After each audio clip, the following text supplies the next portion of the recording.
I don't know who needs to know this, but there is a very real chance that right now, at this very moment, something is sitting at the foot of your bed watching you sleep. Welcome back to Terror Stories at 3 a.m., where we share scary stories that happened at 3 a.m. Because that's when the demons come out to play. And today I have two stories that are guaranteed to make you check under your bed before you go to sleep tonight. Our first story comes from a Reddit user. I was staying in a cabin with some friends over spring break during my sophomore year of college. It was an old cabin, sort of secluded, but it was really nice and we had a great time. The only downside was that it was pretty cold, and there was a draft in the room that never quite went away. We assumed that the door was just a little bit out of season, and did unthink much of it. On the second night of our stay, however, one of my friends woke up in the middle of the night to use the bathroom.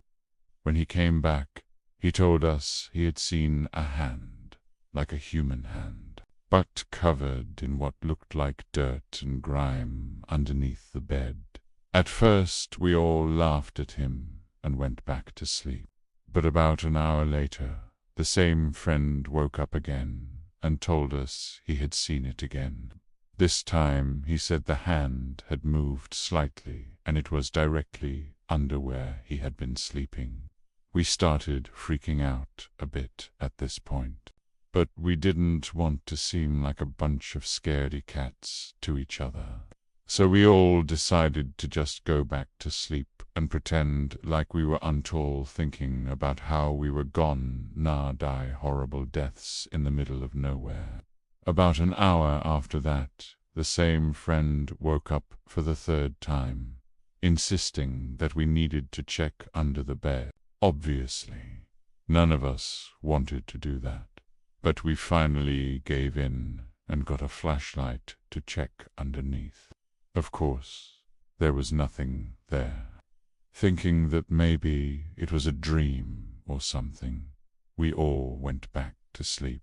The next morning, when we woke up, my friend insisted that his mum be called, so that she could come over and check the room while we were there. She agreed and came over first thing. As soon as she walked into the room, she started freaking out, saying that she absolutely did not want to spend the night there. After she left, we decided to pack up and head home. As we were leaving, one of the guys jokingly said, "Well, here goes nothing." And as soon as he said that, the sliding glass door that we had been opening and closing all week without a problem jammed shut. Luckily, we were able to get it open again, and we all got in the car. As we were driving away, we couldn't help but glance back at the cabin, and as we did, we saw a hand, a human hand, except this time it was on the doorknob of the cabin, slowly turning it open. I don't even want to know what was on the other side of that bed. That's terrifying. Yeah, no kidding. I don't think I'll ever look at my bed the same way again. And speaking of under the bed, let's move on to our next story from another Reddit user. I was living with my partner and his young son in a small one-bedroom apartment. The boy had a bed in the corner, and all of his toys were kept in a large basket that sat under the bed. My partner would go under the bed every couple of months to clean the dust bunnies out of the corner. The space under the bed was just big enough for a person to fit if they were curled up in a ball. One evening, my partner was playing with his son and asked him to go under the bed to get his toy. The boy replied, "No, monster under the bed will eat me." My partner laughed and said, "There is no such thing." He insisted that his dad go with him to retrieve the toy. So my partner crawled underneath the bed to get it. To his horror, he felt something grab his ankles.